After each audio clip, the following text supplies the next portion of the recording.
جس پتھر کو معماروں نے رد کیا وہی کونے کے سرے کا پتھر ہو گیا۔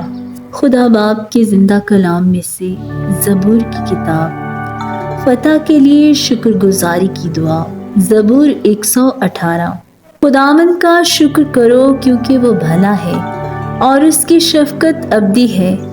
اسرائیل اب کہے اس کی شفقت ابدی ہے۔ ہارون کا گھرانہ اب کہے اس کی شفقت ابدی ہے۔ خداوند سے ڈرنے والے اب کہیں اس کی شفقت ابدی ہے۔ میں نے مصیبت میں خداوند سے دعا کی، خداوند نے مجھے جواب دیا اور کشادگی بخشی۔ خداوند میری طرف ہے، میں نہیں ڈرنے کا۔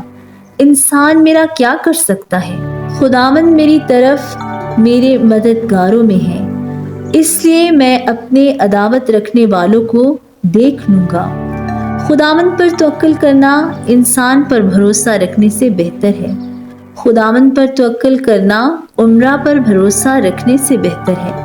سب قوموں نے مجھے گھیر لیا، میں خداوند کے نام سے ان کو کاٹ ڈالوں گا۔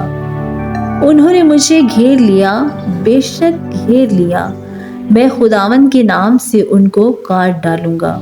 انہوں نے شہد کی مکھیوں کی طرح مجھے گھیر لیا، وہ کانٹوں کی آگ کی طرح بجھ گئے، میں خداوند کے نام سے ان کو کاٹ ڈالوں گا۔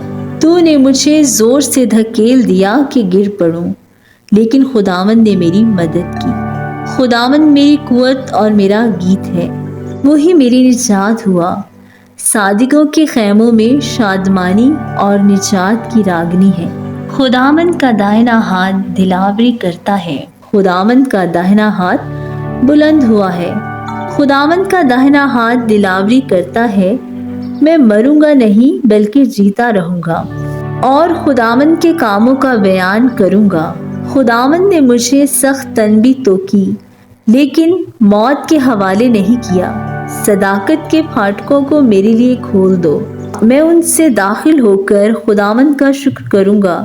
خداوند کا پھاٹک یہی ہے، صادق اس سے داخل ہوں گے۔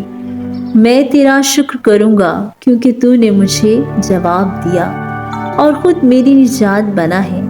جس پتھر کو معماروں نے رد کیا وہی کونے کے سرے کا پتھر ہو گیا۔ یہ خداوند کی طرف سے ہوا اور ہماری نظر میں عجیب ہے۔ یہ وہی دن ہے جسے خداوند نے مقرر کیا، ہم اس میں شادمان ہوں گے اور خوشی منائیں گے۔ آہ اے خداوند بچا لے، آہ اے خداوند خوشحالی بخش۔ مبارک ہے وہ جو خداوند کے نام سے آتا ہے۔ ہم نے تم کو خداوند کے گھر سے دعا دی ہے۔ یہوہ ہی خدا ہے اور اسی نے ہم کو نور بخشا ہے۔ قربانی کو مذبح کی سینگوں سے رسیوں سے باندھو۔ تو میرا خدا ہے، میں تیرا شکر کروں گا، تو میرا خدا ہے، میں تیری تمجید کروں گا۔ خداوند کا شکر کرو کیونکہ وہ بھلا ہے اور اس کی شفقت ابدی ہے۔ آمین۔